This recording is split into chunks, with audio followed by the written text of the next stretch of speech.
16절에서 23절 말씀입니다. 시편 50장 16절에서 23절까지 먼저 기도하겠습니다. 하나님, 이 아침 또 깨워주시는 하나님께 감사를 드립니다. 지난밤 또 주님 안에서 평안함을 누리게 하시고 또 이 아침 또 깨워주심으로 하나님 말씀으로 나아갑니다.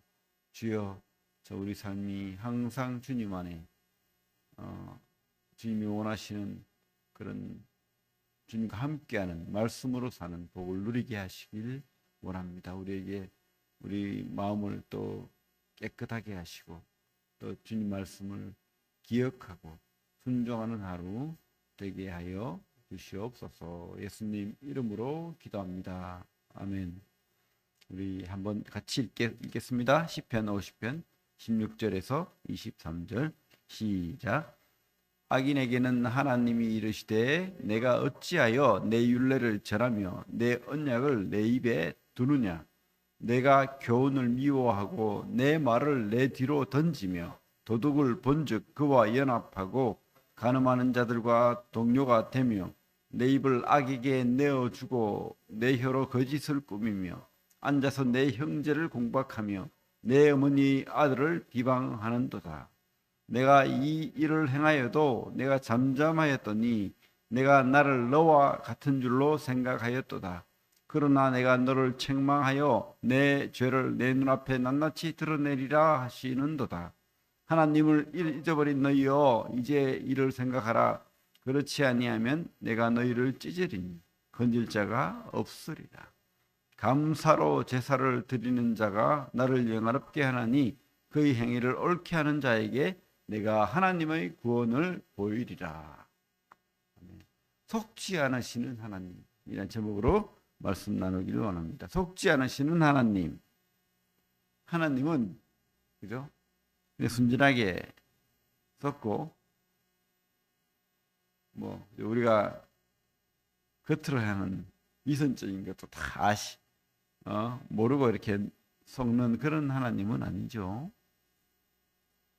하나님은 사랑이죠. 그래서 눈 감을 뿐이지 우리에게 속아주는 것이지 속는 분은 아닙니다. 하나님이 우리에게 말씀을 주십니다. 그죠? 이 말씀을 주시고 또 우리를 가르치고 교훈하는 이유는 우리가 이 말씀을 실천하고 그 말씀대로 하나님의 복을 누리고 그렇게 하나님과 관계를 좋게 하길 바라는 거지. 그죠? 우리가 막 속이는 그 속임에 하나님이 우왕좌왕하는 그런 하나님은 아니죠. 이런 거죠. 쉽게 말하면 어린아이가 그죠? 우리 엄마 아빠가 이 아기가 하는 그런 재롱이나 그런 것들을 속아주는 거죠. 그러면 아기가 엄마 아빠를 놀린다고 이렇게 막 속이는 행동을 해요. 엄마 아빠가 그것을 보고 속아주는 거죠. 아기에게 속는 게 아니죠. 그렇습니다. 옛날에 주님께서 바리새인들에게 뭐라고 했죠? 이 독사들의 자식들아. 또 다른 말을 했죠. 회칠한 무덤이다. 회칠한 무덤. 무슨 뜻입니까? 회를 칠했다. 옛날에 그 많은 돈이 있는 사람들은 이 굴을 샀어요. 무덤할 굴을. 그러면 이 가나안 땅이나 이쪽 지역에 이렇게 어떤 흙이나 이런 땅들은 딱딱해요. 그래서 깨기가 쉽지 않은데 한 번만 이렇게 깨어 부수면은 그 다음부터는 손으로 파도 될 만큼 쉽게 파지는 거예요.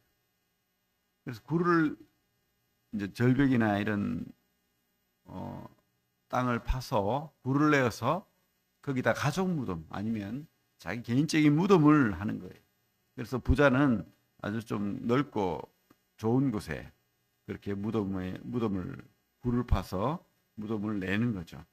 그러나 가난한 사람들은 그런 곳에 낼 만큼 그런 형편이 안 되는 거예요. 그러면 어떻게 합니까? 그냥 아무 데나 하는 거예요. 눈에 띄는데.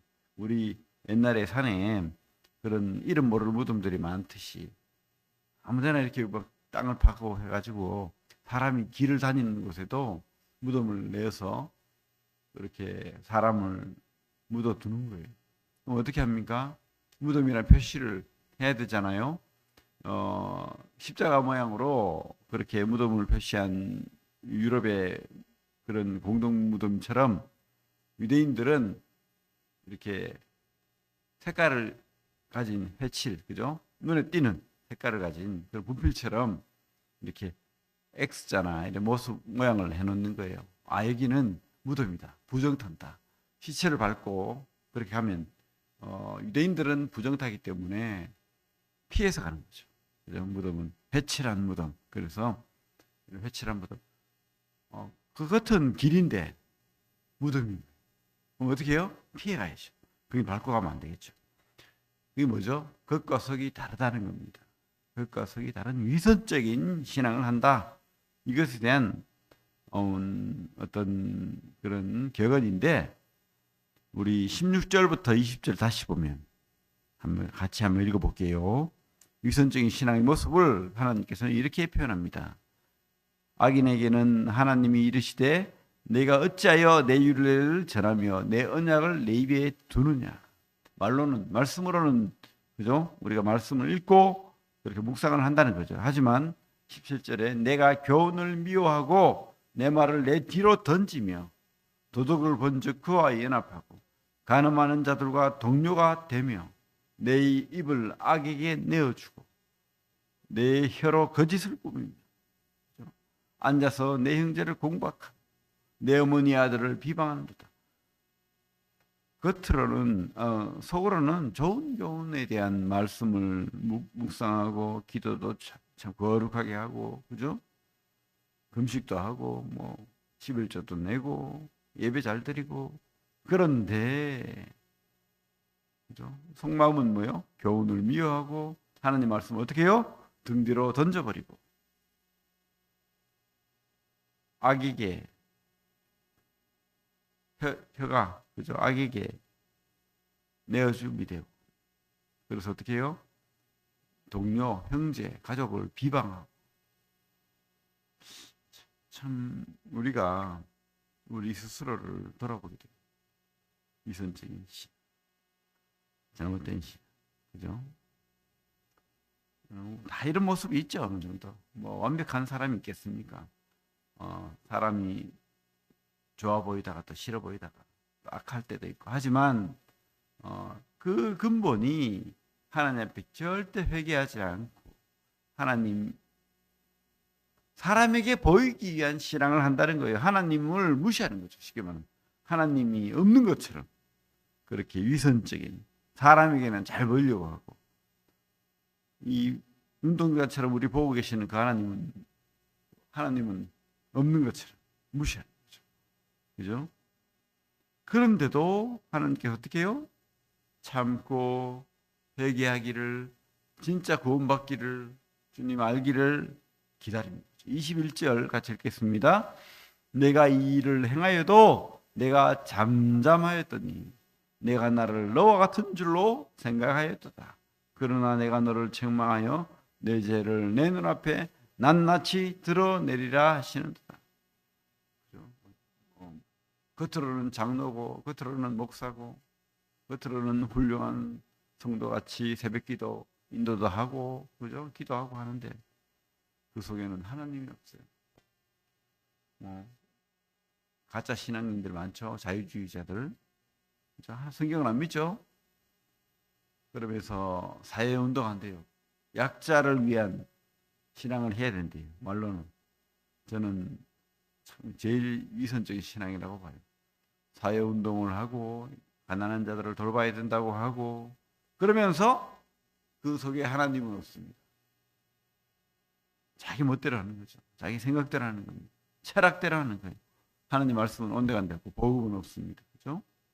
그런 위선적인 자들이 구원받은 사람이라고 착각합니다. 절대 아닙니다. 하나님은 지금도 참고 기다리시죠. 그 사람들이 구원받고 다시 돌아오기를, 성경을 믿고 회복하기를 기다리고 있습니다. 22절, 23절 하나님은 이렇게 경고하십니다. 하나님을 잊어버린 너희여, 이제 이를 생각하라. 그렇지 아니하면 내가 너희를 어떻게 해요? 찢으리니 건질 자가 없으리라.